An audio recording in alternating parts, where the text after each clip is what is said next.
توفير كبير مع خاصية الثري جير بمكيفات موسكو. مكيفات موسكو مزودة بنظام التحكم مستوى الطاقة جير شيفت، يلي من خلاله بتتحكم بقدرة المكيف والأمبير بثلاث مستويات. خلينا نطبق ونشوف مع بعض. هذا المكيف 2 طن، بإمكانك تنزل قدرته ل 75% اللي هي طن ونص، أو 50% اللي هي 1 طن. وطبعا هاي الخاصية متوفرة بجميع أحجام مكيفات موسكو، 1 طن، طن ونص، 2 طن.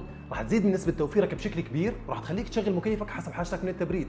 مكيفات موسكو اتحكم بفاتورتك.